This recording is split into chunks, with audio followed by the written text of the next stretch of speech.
Bem-vindos ao Canal Médico. Nossa saudação a todos. Hoje estamos trazendo para vocês um tema assim muito importante, capaz de determinar o caminho a ser seguido. O tema é considerações sobre a citopatologia do nódulo tiroidiano. E para falar sobre esse assunto, o professor Basílio de Oliveira é um médico com uma grande experiência nesse tema, professor emérito da Universidade Federal do Estado do Rio de Janeiro, professor titular de Patologia da Pontifícia Universidade Católica do Rio de Janeiro, membro titular da Academia Nacional de Medicina e membro titular da Academia de Medicina do Rio de Janeiro. Além disso, fundador da Sociedade Brasileira e seu primeiro presidente, Sociedade Brasileira sobre História da Medicina. Portanto, um colega e um professor que tem um passado muito importante no que diz respeito à sua atividade no campo da medicina. Professor Basílio, seja muito bem-vindo e suas primeiras considerações acerca desse momento. É extremamente agradável estar aqui nesse momento, porque falar para os médicos, falar para os especialistas, aquilo que trabalhamos tanto tempo na vida médica, que é a tireoide, um grande desafio patológico que pode ser visto por vários aspectos. A tireoide é uma grande vedete, né, no meio endócrino. Tanto é que se criou até uma terminologia própria, tireoideologia, quer dizer, o estudo da glândula tireoide, coisa que não existe tão facilmente para as outras glândulas de secreção interna. E os desafios sempre ficam presentes naquilo que é a interpretação morfológica. E a interpretação morfológica deve ser seguida e perpetuada pelos métodos que a fornecem o tecido, as células necessárias para o diagnóstico. Então, estamos diante de um grande desafio para o diagnóstico com a ajuda das imagens, com a interpretação citopatológica, com o estudo da imunistoquímica e da biologia celular. Perfeitamente, suas considerações são preciosas, porquanto a ultrassonografia representa, na prática, o método, digamos, mais facilmente aplicado na avaliação da glândula tiroidiana. Reserva-se, por exemplo, a ressonância magnética para extensões da glândula para a cavidade torácica, por exemplo, o chamado bócio mergulhante. Pode-se utilizar não apenas a tomografia, não apenas a ressonância magnética, mas também a tomografia computadorizada. Mas para o diagnóstico em si, a análise de um nódulo, por exemplo, creio que a ultrassonografia é o bastante, é o mais prático, o mais comum e não tem grandes preparos.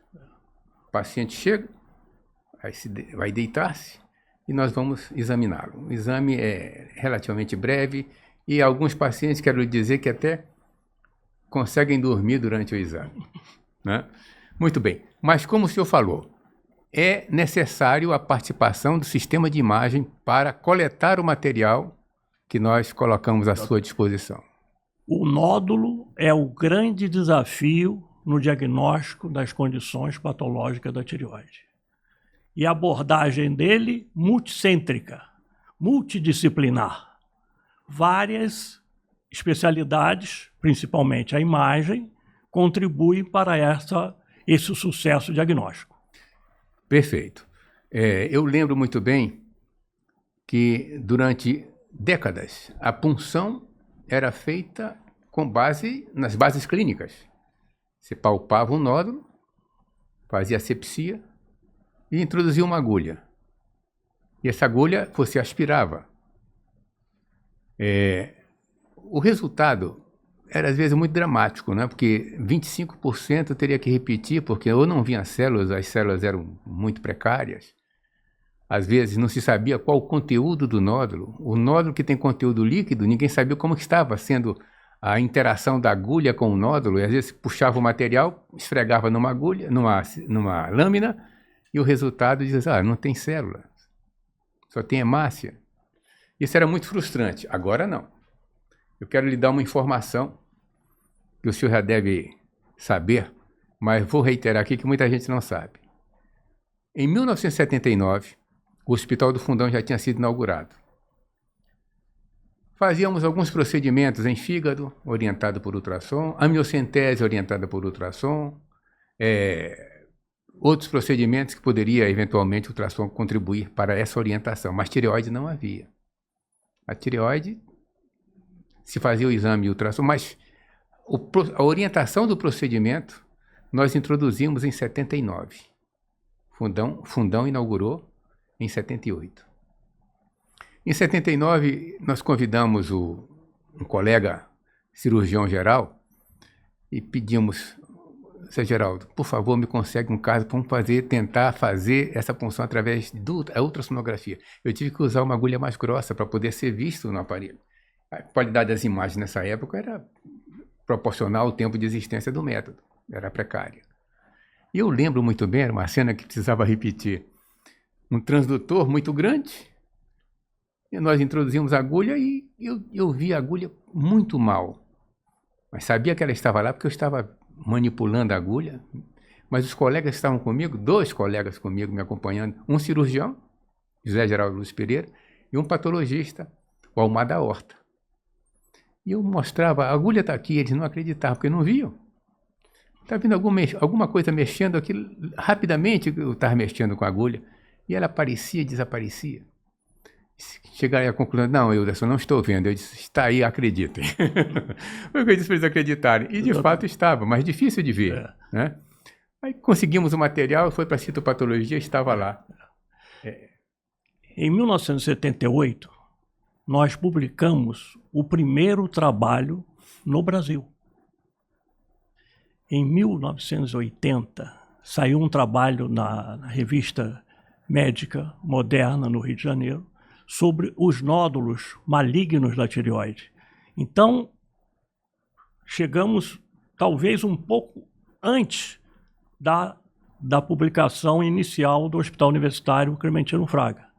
O Hospital Gafré, através das punções que Pietro Novellino praticou, acredito, o primeiro cirurgião que acreditou na punção de agulha grossa. Mas a parte clínica, realmente, ela demonstrava pouco reconhecimento por isso. E os fundamentos, então, foram feitos por esses trabalhos iniciais, não só sobre os nódulos benignos, como das lesões malignas, os cânceres da tireoide. Ou seja, a punção era feita clinicamente, né? Clinicamente. A cega. A cega. Teria que ser um nódulo palpável. Tinha que ser um nódulo palpável, anterior, isso, não é? Fácil exame e um acesso pela agulha mais possível. Hoje, naturalmente, os recursos são muito maiores. Muito maiores. Pra você ter uma noção, eu fiz um comparativo de 25% de material inadequado para o diagnóstico. Hoje, na mão de um colega experiente, de cada 100 você repete uma, às vezes 2. Então, 7 em cada 100 por mãos experientes, cada 100, 7 necessariamente é a indicação para a repetição do exame. No nosso caso, por exemplo, nós temos uma experiência muito grande com isso, repetimos 2, 3, 1. Eu acho que é um resultado excelente. Né? Excelente. Porque você tem toda a faixa etária, né? Você pode fazer essa punção com agulha fina e o exame na criança, na mulher, no homem, no idoso, sem sofrimento, né? sem dano para aquela região, num procedimento rápido, fácil, né? Que é, como você disse, o paciente acaba até adormecendo durante alguns atos profissionais da sua atividade. Consequentemente, o recolhimento do material é de extrema necessidade. É aquilo que você faz com o esfregaço na lâmina, a fixação desse material em álcool e o recolhimento para fazer o cell block. Perfeito. Então, a ordem é essa mesma, né? É. Você fazer a punção com agulha fina, tirar material numa única punção, com várias passagens, trazer esse material que contemple a citopatologia e contemple a histopatologia do seu bloco e procedimentos especiais que se pode fazer. Eu gostaria de fazer a projeção dos slides, que são poucos slides, só para fazer uma introdução. Observem aqui. A parte orientada por ultrassom com o Doppler colorido. O Doppler colorido não é muito importante. A importância que eu dou com o Doppler colorido é porque você identifica onde é que estão os vasos mais, digamos assim, abundantes e mais calibrosos para evitar que haja uma intercorrência, né? Você foge um pouco deles. Então, veja aqui. Seleção do nódulo. Primeiro é a questão, uma tireoide multinodular. Você vai ver quais são os nódulos pelas características estabelecidas pelo T-RADS, qual o mais suspeito. Então, você vai fazer a punção nos nódulos mais suspeitos. Então, estudo perto da vascularização com Doppler por esse motivo. A seleção da área, porque você encontra um nódulo que tenha, digamos, a característica mista, é cístico e sólido. Você vai certamente contemplar ou buscar material da parte sólida. Não se preocupe muito com a parte líquida, porque o diagnóstico está na parte sólida. A identificação da complicação são os sangramentos. Hoje, com as agulhas finas, quase não se vê sangramento. Quase não se percebe. Acontece, por exemplo, paciente mais idoso que esquece de suprimir, de suspender a aspirina. Esse aí, eu já tive algumas circunstâncias por conta disso, né? E o controle pós-punção, para ver se tem sangramento e como isso é sangramento. O próximo. Então, muito simples, colocar o transdutor sobre o pescoço da paciente, identificar o nódulo e vejam, no último quadrado inferior tem uma ponta de uma agulha bem brilhante no meio de uma área escura. A área escura é o nódulo e a parte brilhante representa a extremidade da agulha. Seguinte. Agora fica mais fácil identificar. Nós estamos vendo aí no lobo esquerdo da tireoide, num plano longitudinal. Notem que existe uma área escura, nós chamamos hipoecóicas. É possível identificar que o maior eixo desse nódulo é perpendicular à superfície cutânea. Isso é um sinal indicativo de malignidade. E a agulha está inserida no nódulo. Faz-se alguns pequenos movimentos de vai e vem e aspira-se o material. Esse material, então, não basta coletar um bom material, mas tem que se preparar uma boa lâmina. Se você coleta um bom material e prepara uma lâmina ruim, o patologista certamente vai reclamar da gente. Então, quando vem um fragmento como esse, fracioná-lo e fazer a fixação na lâmina, né? É importante que vá uma camada muito fina, que uma camada grossa prejudica a interpretação. Próximo. É colocado isso num frasco com álcool e o restante do material é colocado em formol. Formol a 10%, né? O álcool a 70%. Então, no formol, observem a riqueza de material. Isso aí, quando o patologista observa um material tão rico como esse, ele sorri, não é isso, professor Basílio? Tem a dúvida. E esse material, ele quer que o patologista pode fazer? Esse material que o patologista recebe, não só as lâminas, ele tem que corar essas lâminas. E essas lâminas, então, são coradas por vários métodos. Hematoxilina eosina, o Ginsma, o Greenwald-Ginsma, que são métodos de coloração direta na lâmina já preparada pelo médico que fez a punção. Essa é a primeira etapa. O material que se colocou no formol, ele vai ter o segmento natural histológico no aparelho e vai fazer um bloco de parafina. Por isso que se chama cell block, o bloco de parafina.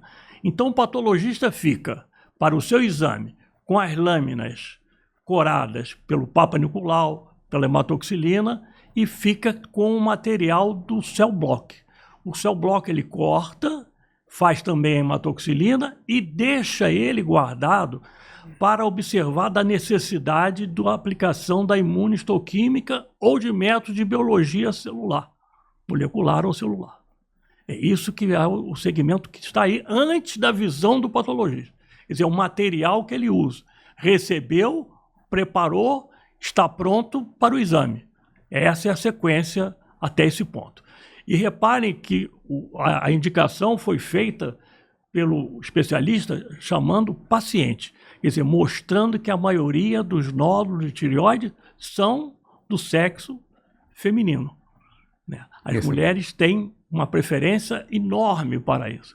A frequência do nódulo tireoidiano é um desafio. As condições patológicas da tireoide são muito mais frequentes na mulher do que no homem. Em outras condições, fora o nódulo, como o caso da tireoidite de Hashimoto, dos bócios nodulares, além das lesões difusas da glândula. Mas, principalmente, a indicação do nódulo da tireoide. Vê-se isso, por exemplo, no Instituto de Ginecologia da UFRJ, sou professor da instituição, e temos, digamos assim, uma solicitação de vários casos, sobretudo os mais complexos, oriundos do Instituto de Endocrinologia.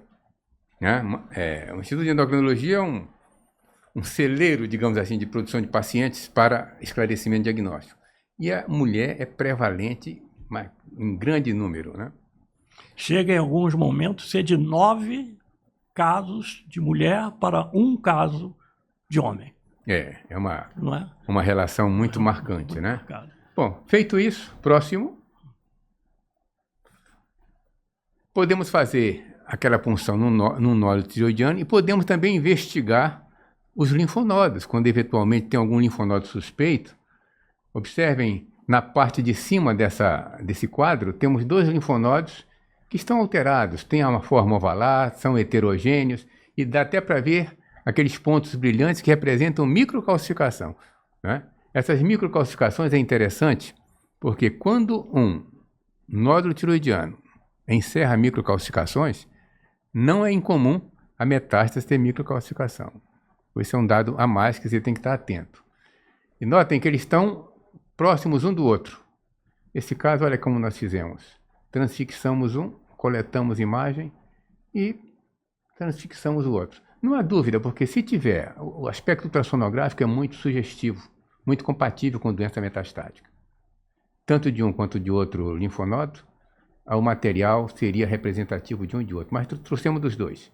E assim fica selado. A colega imaginava que pudesse ter metástase por conta da análise da tireoglobulina, e nós fizemos então isso só para sacramentar o diagnóstico.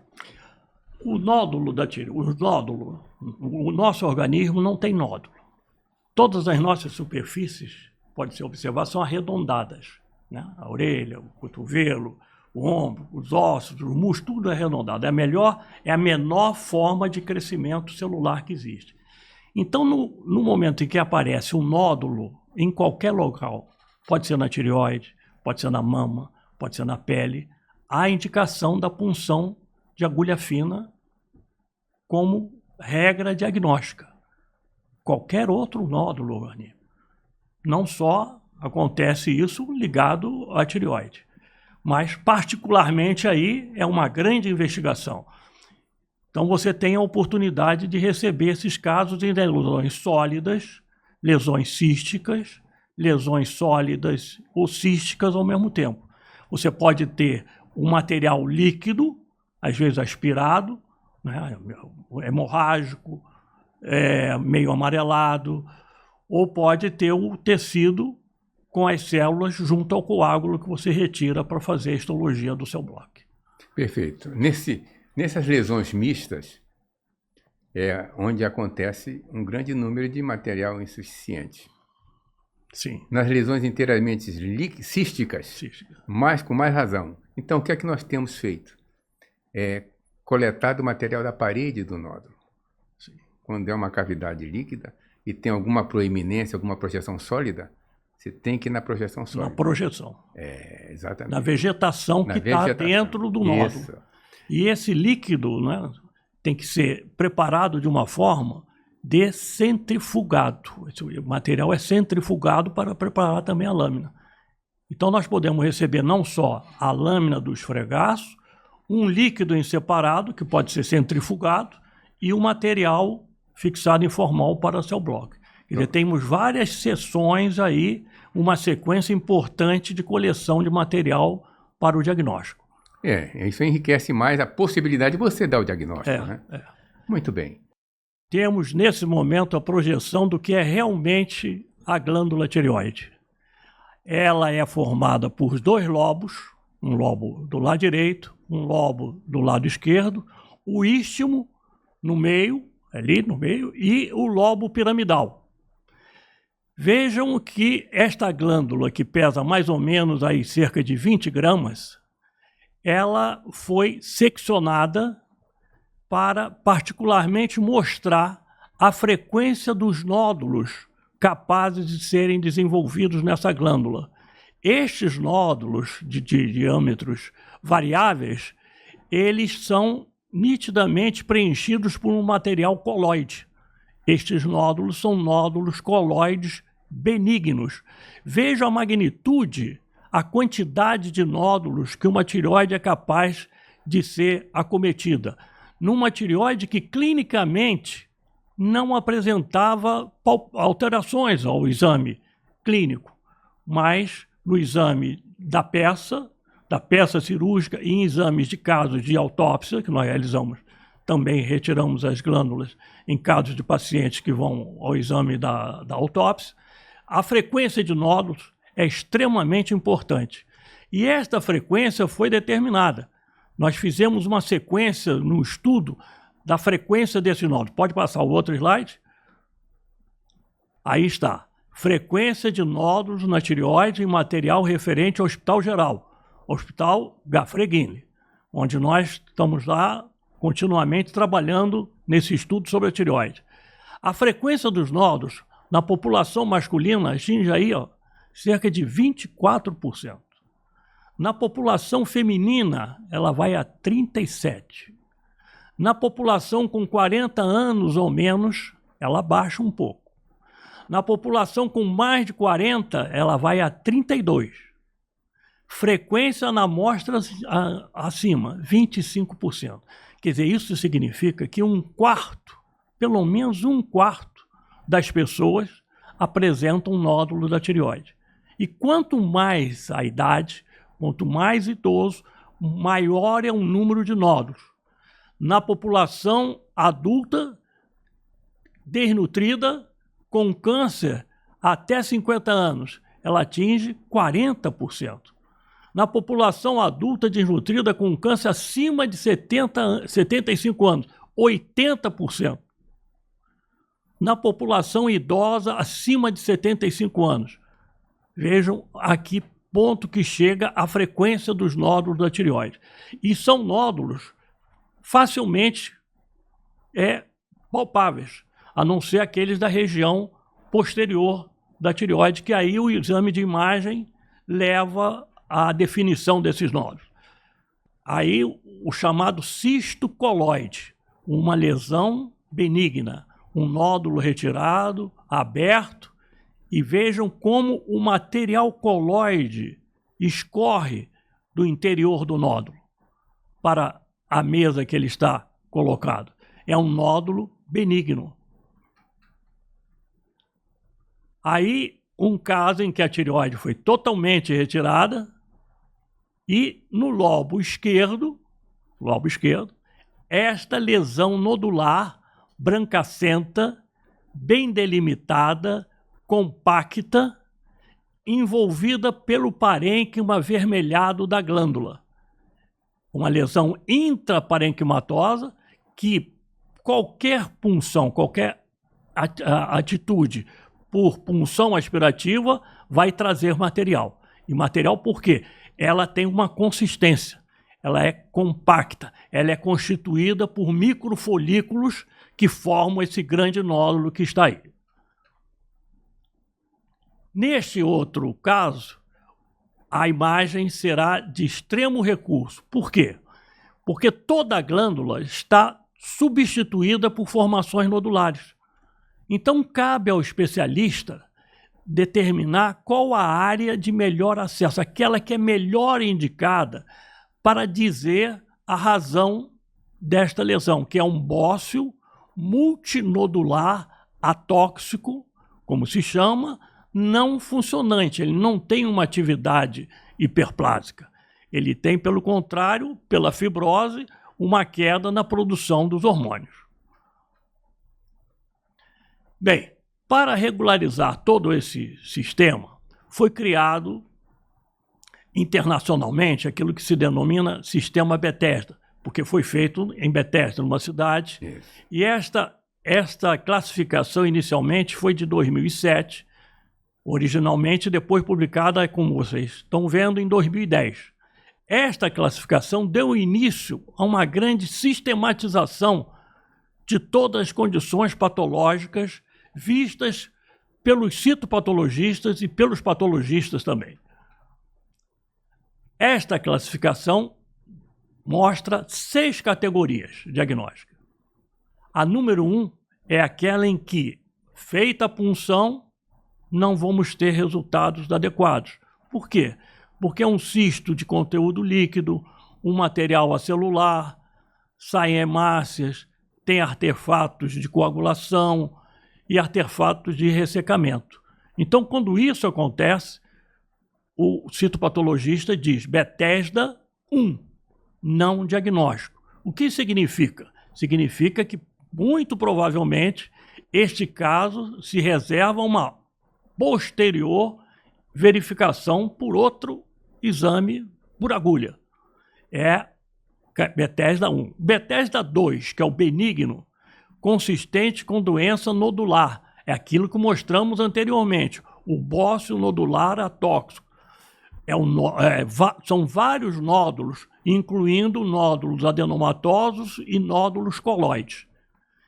No grupo 2, ainda benigno, se tem a lesão por processo inflamatório granulomatoso, processos autoimunes, a tiroidite subaguda, a tiroidite de Hashimoto, outras formas de tiroidite, como a tiroidite de Riedel, todas elas são consistentes com o grau de benigno 2 de Bethesda. Entramos no grupo 3, que realmente é aquele que suscita maior discussão. Por quê? Ele apresenta atipias de significado indeterminado. O que significa isso? Que o exame citopatológico sozinho não vai fazer o diagnóstico. Ele precisa de um reforço da imagem. Por quê?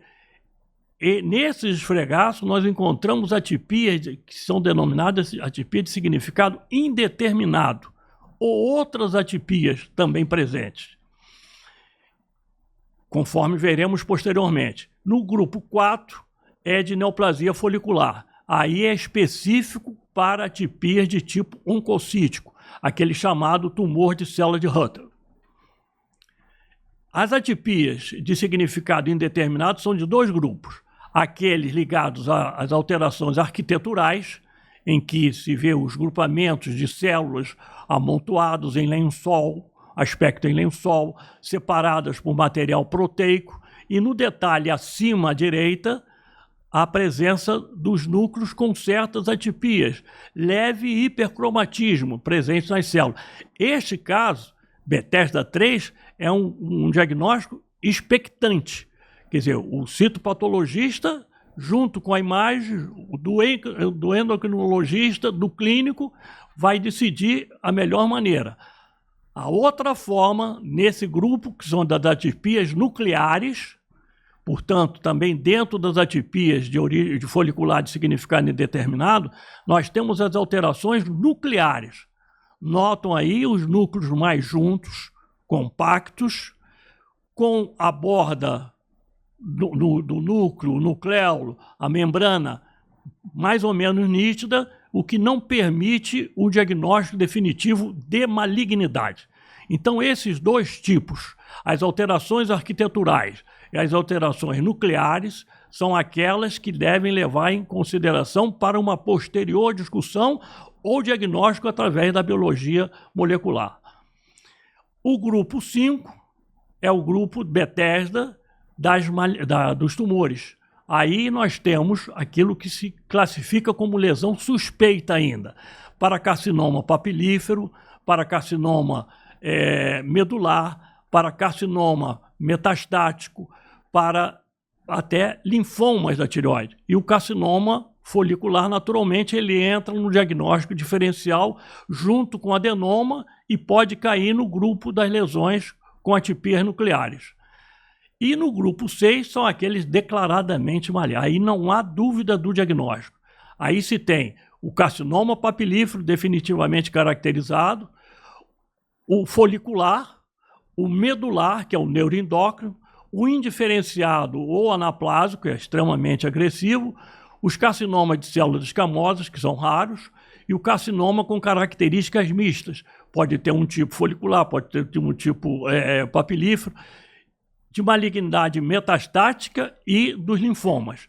Deve-se situar a presença de discussão que hoje em dia se faz a propósito do NIFT, que são neoplasias foliculares com características celulares do carcinoma papilífero, o que levou a uma grande discussão e que desemboca naquilo que se sabe hoje em dia, que feita a punção, dado o diagnóstico de papilífero, mas a imagem mostrando que aquilo é uma lesão comportada, que a histologia mostrou que não há invasão da cápsula, não há invasão do vaso, a cirurgia é uma cirurgia mais econômica, retirada só daquele lóbulo comprometido e do istmo, conservando o outro para o benefício do paciente, com todos aqueles cortejos posteriores de perda de substância, menor reposição, mais rápida cirurgia e tudo isso que a gente sabe que pode acontecer.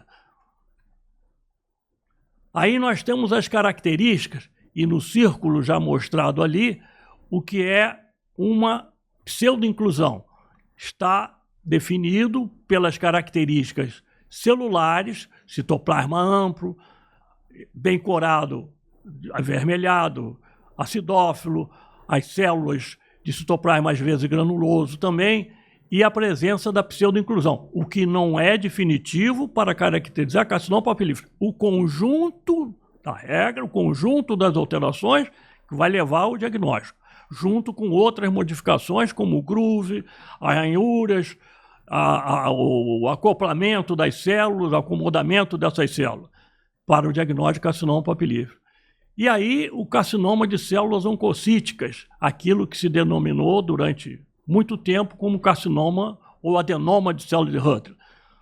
E hoje substituído por esse termo mais específico, oncócito. Células oncocíticas são essas células grandes, poliédricas ou arredondadas, de núcleos deslocados mais para a periferia, com citoplasma amplo, granuloso, que na microscopia eletrônica mostra que isso aqui é ricamente povoado por mitocôndrias. Isso seria, para alguns, até uma mitocondriopatia, mas na realidade é um adenoma ou carcinoma oncocítico, antigamente denominado carcinoma ou adenoma de célula de Hutton. E o carcinoma medular, que é o carcinoma neuroendócrino.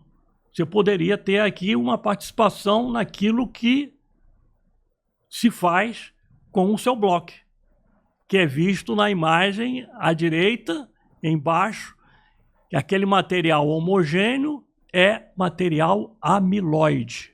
E aí nós temos colorações especiais, vermelho Congo, que caracteriza essa substância em definitivo e chama atenção para o aspecto da cromatina, da disposição da cromatina nos núcleos dessas células, aspecto sal e pimenta, bem característico com o nucleolo no centro do carcinoma medular, que às vezes apresenta na imagem do lado do amiloide o aspecto plasmocitoide dos carcinomas medulares, dos carcinomas neuroendócrinos, que são agressivos, que dão metástases ganglionares, que podem ser puncionados perfeitamente. Para encerrar esse grupo, o mais temível dos tumores, que felizmente ele é extremamente raro, hoje menos de 5% na sua frequência, com essas células alteradas, modificadas, agrupadas irregularmente, hipercromáticas, com atipias, com bitose, com todas as outras alterações características morfológicas da malignidade agressiva nos tumores da tireoide. Mas, graças a Deus, isso aí é uma exceção à regra. São essas as considerações sobre esse cortejo das lesões benignas, malignas da tireoide, que é visto na citopatologia, que se complementa com o estudo histopatológico, se vai a necessidade de um estudo mais avançado. Perfeitamente, muito bem, muito boa a sua exposição, muito didática, muito clara. Eu tenho me preocupado, por exemplo, com alguns resultados. Eu vou lhe dizer exatamente qual que me preocupa. Nas lesões de baixa celularidade, eu sempre acho que ele podia avançar um pouquinho mais no diagnóstico. Mesmo que o Bethesda não ofereça essa oportunidade, mas eu creio que se nós encontrarmos, porque a exigência, digamos, o objetivo dela é aperfeiçoar, dar maior qualidade ao diagnóstico. Então a exigência é de um mínimo de 6 folículos. Cada folículo com mínimo de 10 células, é isso que prescreve, né? Isso é que recomenda o Bethesda. Tá. Mas na prática, se você for exigir a presença disto que você acabou de falar, de grupamentos, mais de 6 agrupamentos, por vários campos, você vai deixar de fazer alguns diagnósticos. E isso é compensado através de quê? Através da conjugação das informações, da imagem junto com a citologia e mesmo as biópsias que podem advir daí. Perfeitamente. Então isso aí é muito importante, porquanto vejo que é comum a preocupação do médico, o endocrinologista, e do paciente, quando vê isso, Bethesda 1 e tal, vamos repetir o exame. Não. Eu penso que se, do ponto de vista do ultrassom, se caracteriza uma lesão com características de benignidade, o fato de ter poucas células, mas sem atipia nenhuma, eu acho que deveriam acrescentar isso, né? Número reduzido de células foliculares, né? Não havendo evidência de atipia no presente material. Mesmo que diga assim, não, mas quando ninguém coloca isso, essa informação, é porque não tem atipia. Eu acho que deveria, digamos assim, no presente material não observamos células atípicas ou com atipias. Isso já daria um respaldo muito grande para a gente. Você sabe, na sua experiência, que é somada à minha, nesse intercâmbio que nós fazemos frequentemente, nós procuramos um número não de 6 células, de grupamento de 6, um número menor. Ele já permite chegar a um diagnóstico, uma proximidade muito maior e não desiludir o paciente, nem deixar de fazer um diagnóstico mais adequado para ele naquele caso. Porque a correlação é que é fundamental também. Então você não pode ter a exigência de quantas células serão necessárias para fazer o diagnóstico. Milhares de células, não. Às vezes o próprio material é cístico, é líquido, é pobre de células, as células estão descamando menos. Você exige um número menor para chegar a um diagnóstico de correlação. Perfeito. Eu penso, então, que para esse tipo de material que nós encaminhamos para o patologista e que é avaliado citologicamente, e também se tiver oportunidade de fazer o cell block, às vezes com recursos de uma quantidade celular menor, você pode informar, se correlacionar com o aspecto ultrassonográfico. Então, não há dúvida. Eu fico mais tranquilo hoje quando eu vejo que é uma lesão com características nítidas de benignidade ao ultrassom e que a citologia... Você recebe um laudo. Um laudo desse. É comum eu ter que telefonar para o paciente, o paciente fica muito preocupado e liga lá, manda a cópia do resultado e eu tenho que explicar dessa forma. E é isso que a prática tem mostrado. Isso uma das condições que você se coloca diante do paciente, que você fez a punção, explicou para ele, mostrou tudo e ele, quando vê o resultado citopatológico, dá até uma um descontrole dele de não entender aquilo que está acontecendo propriamente Exatamente. dito. E ele fica tenso, fica nervoso. Isso é muito importante. Quando eventualmente eu recebo da secretária, olha, professor, teve um paciente aqui que mandou isso aqui, olha o resultado aí. E eu leio, já o caminho aquele. Tem que telefonar, não pode deixar de ligar. Então, uma expectativa, né? Lógico. Tem que ligar para o paciente, de preferência assim que receber, e explicar o que está acontecendo. Perfeitamente. De um modo geral, eles confiam. Né? E digo, olha, esse exame, vamos fazer só o segmento. Informe ao seu endocrinologista que essa foi a minha opinião, né? E normalmente eles fazem isso. E o endocrinologista tem uma grande confiança no que nós fazemos e nós dizemos. Então, às vezes, acompanha assim. A conjugação da imagem, da citologia e da clínica, muito importante para chegar a esse diagnóstico. Isso mesmo. Não vai ser só um método.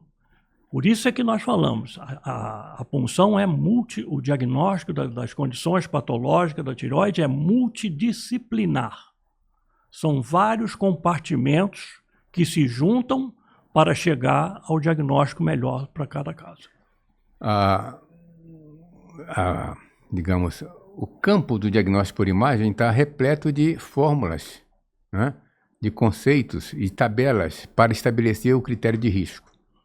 Na mama você consegue ver isso muito bem, né? A mama já tem quase 20 anos de experiência ou mais no BIRADS.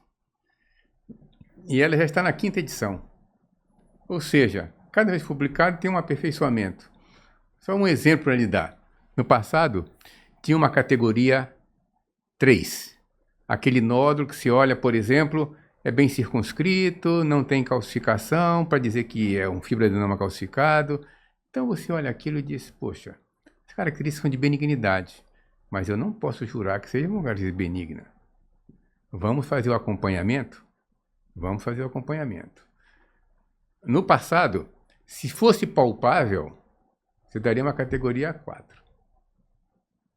Mas como não é palpável, ele dá categoria 3. Categoria 3 pressupõe o acompanhamento semestral, no mínimo 2 anos, para que, se nesse interstício houver crescimento do nódulo, aí se faz a investigação. Caso contrário, ele entra no grupo para fazer o acompanhamento anual. Mas muitos pacientes dizem assim, não vou ficar com isso aqui, até quero que esclareça. Aí eu tenho que esclarecer, né? Por algum motivo. É o que acontece você transportando isso para a tireoide, coisa semelhante. Eu penso mesmo que vai aperfeiçoar essa classificação. O próprio Bethesda, você vê que ele vem aperfeiçoando. Classificação de 2007, classificação de 2010, classificação de 2017, agora a classificação de 2023. Já representa um aperfeiçoamento, né? Aperfeiçoamento, entendimento. Isso mesmo, à medida que isso for sendo, digamos assim, abordado e o mundo inteiro começar a dizer, bom, isso aqui podia mudar dessa forma, eles vão absorvendo essas informações e vão aperfeiçoando. Você vê o NIFT. O NIFT é um resultado disso. O que acontecia? O citologista, a punção era feita, o patologista recebia, dava o diagnóstico de carcinoma papilífero. Indicação de carcinoma papilífero, qual era? Tiroidectomia. Tiroidectomia total, não é isso? Com esvaziamento ou não.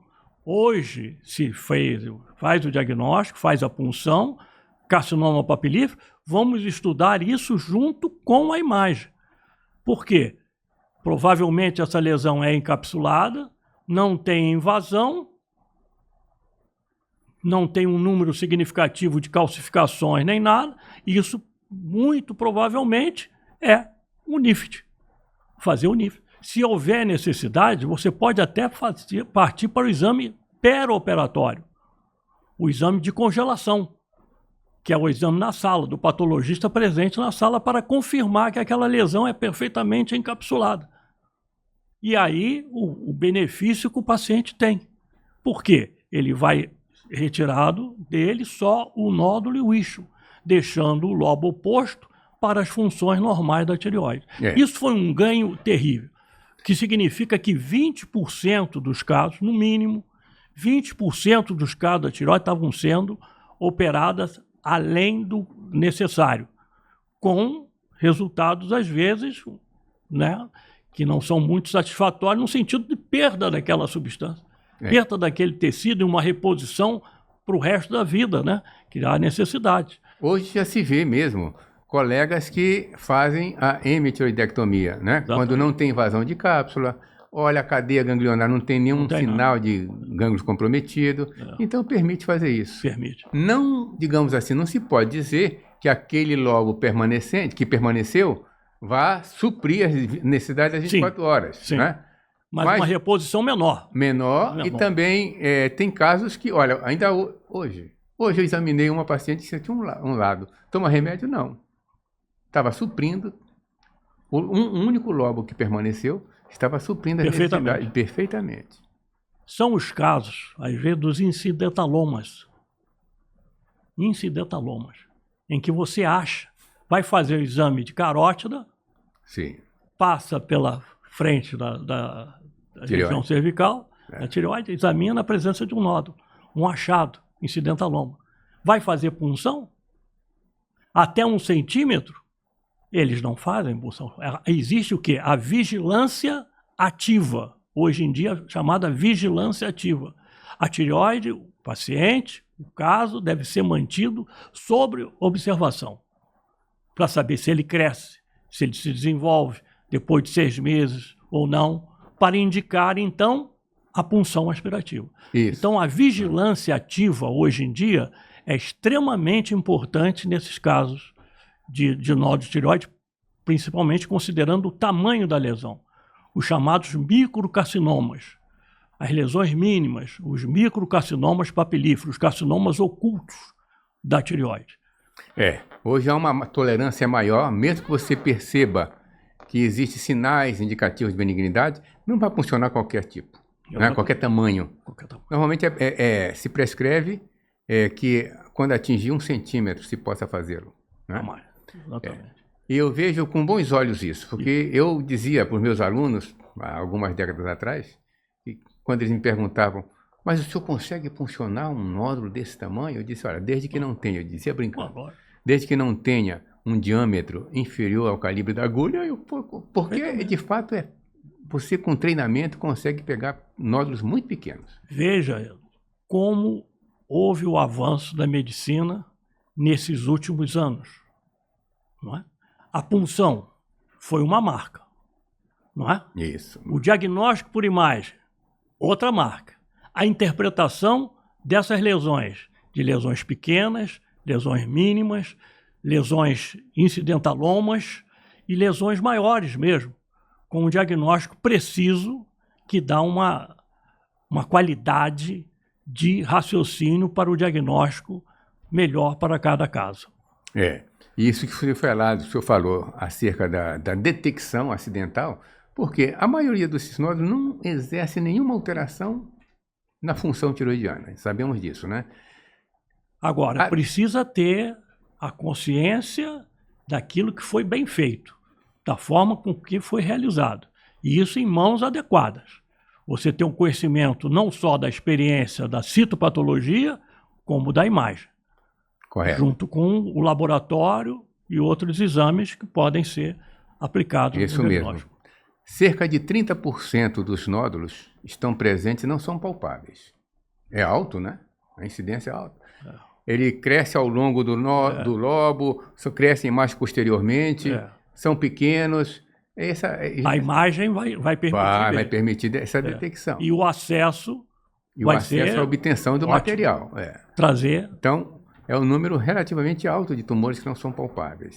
Eu tenho, nos debates, nos centros de estudos, nós temos, às vezes, falado sobre a utilização do ultrassom como rastreio do nódulo tiroidiano. E os endocrinologistas dizem assim, não, a tireoide é fácil de palpar. Reconheço que é bem superficial, fácil de palpar. Mas também quantos nódulos estão aí crescendo e não são palpáveis? Temos esses dados que um trabalho de um grupo de patologistas americanos, eles selecionaram aqueles pacientes que morreram no hospital, tiraram-lhe as tireoides e viram o que é que deu na observação do estudo da tireoide. tireoide normal, eles lá encontravam nódulo, tireoide com isso. E foram fazendo uma estatística muito interessante. Esses dados são colhidos daí. É um trabalho de 1950. E está atual. Eu fiz um trabalho com 100 autópsias consecutivas de casos de pacientes que não tiveram diagnóstico na clínica de nódulo ou de doença de tireoide. A incidência de tireoidite de Hashimoto, a incidência de bócio nodular, de adenoma, de microcarcinoma. Você sabe que o estudo que nós realizamos já há algum tempo sobre carcinoma papilífero oculto da tireoide, a incidência dele. Hoje em dia, nós temos como padrão ouro de qualidade de material, em cada 100 tireoides de autópsia, nós temos que encontrar, no mínimo, 5 carcinomas ocultos. Se não encontrar isso, é sinal que não foi bem estudada a glândula. Por que a tireoide? A tireoide é retirada nos exames, um exame mais ou menos superficial, não faz corte suficiente, não atinge a localização da lesão nodular oculta. Então, isso é um padrão ouro. Quer dizer, o estudo dessas lesões, que são, como você se referiu, anteriores e posteriores dos nódulos. Nós fizemos isso também, isso está escrito. Tem um dado interessante que nós coletamos no Instituto de Ginecologia, de pacientes selecionados na perimenopausa, mulheres. A ginecologia atende só os pacientes sexo feminino. E nesse trabalho, pacientes que chegavam no ambulatório, né, perguntar qual a sua idade. Eu tenho 45 anos. Perimenopausa, 45 a 55 anos foi a faixa etária que nós selecionamos. Passe ali. E tinha um concurso no Instituto do IED, Departamento de Tireoide. Tinha um colega para fazer o exame clínico, tinha uma enfermeira para coletar o exame e fazer as dosagens de TSH, T4 livre, são exames básicos. E eu fazendo ultrassom. Sabe quanto nós encontramos de nódulo nessa faixa etária na mulher carioca? Foram 130 casos examinados. 48%.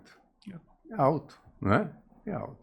Você vê que bate mais ou menos com os dados lá de 40% da população. Isso mesmo. Se você colocar acima disso as doenças consumptivas, não é? As doenças graves ou a evolução da própria senilidade, esse número de nódulos é capaz até de ter um aumento, como nós atingimos ali a faixa até de 80% de nódulos na tireoide. É uma frequência relativamente alta, elevada. Muito bem, professor. Alguma coisa mais que queira acrescentar? Eu quero dizer só dos benefícios que essa discussão nossa pode levar aos alunos de um curso de graduação, aos residentes, aos especialistas e aqueles que se interessam pela patologia da tireoide, que é realmente um grande desafio. Um desafio que nós recebemos, que nós construímos, junto com vocês, junto de outros especialistas, e aquilo que vai continuar na nossa vida. Que a vida é uma forma contínua de atividade. E nós, como médicos, temos que ser sempre voltados em benefício dos pacientes. A patologia da tireoide permite que a gente contribua de forma decisiva para o bem-estar de todos. Perfeitamente. Eu penso também dessa forma e vejo que essa tríade, né? Endocrinologista, o radiologista, o especialista em imagem e o patologista, isso aqui é quem vai dar a orientação. Tripé. É o tripé que vai dar, digamos assim, a orientação mais apropriada para o determinado paciente. Perfeitamente, não tenho dúvida. E natural que, à medida que vamos solicitando mais, vivenciando mais essa questão, mais experiência vamos adquirir e mais, digamos, decisões acertadas nós vamos ter. Né? Força para, juntos, construirmos um raciocínio e um conhecimento básico para termos os diagnósticos mais precisos, resolvidos mais rapidamente, né, sem depressões, sem quedas do entusiasmo das pessoas de viverem. Isso é que é importante. Perfeitamente. Olha, nós queremos aqui, o Canal Med quer agradecer a gentileza de ter vindo até aqui, participar desse programa, ver quantas informações importantes o senhor nos trouxe aqui, né? Queremos agradecer isso em nome dos que frequentam o Canal Médico, pela grandeza de das formulações, das suas ideias, das suas interpretações, do seu conhecimento, do seu saber sobre vários assuntos, mas esse aqui em especial, o nosso agradecimento de hoje. O Canal Médico não tem que agradecer. Isso, para mim, para minha escola, para minha universidade, para o meu trabalho do dia a dia, para o seu trabalho do dia a dia, é uma grande satisfação. Poxa, muitíssimo obrigado, então. Hipócrates, né? Desde Hipócrates, nós temos que zelar pelo bem-estar de todos os pacientes. Verdade. Esse é um grande caminho da nossa vida. Perfeitamente, é um compromisso que nós, como médicos, juramento temos, né? Juramento, exatamente. Perfeitamente. Então, com essas considerações, encerramos então esse programa. A todos os senhores que estão acompanhando essa aula, essa participação do professor Basílio, podem curtir, comentar e compartilhar as informações que foram aqui colhidas. Passe para os seus colegas, para os seus amigos, tudo que você ouviu, que é, digamos assim, um assunto trazido de forma mais atualizada possível. Tenham todos um bom dia.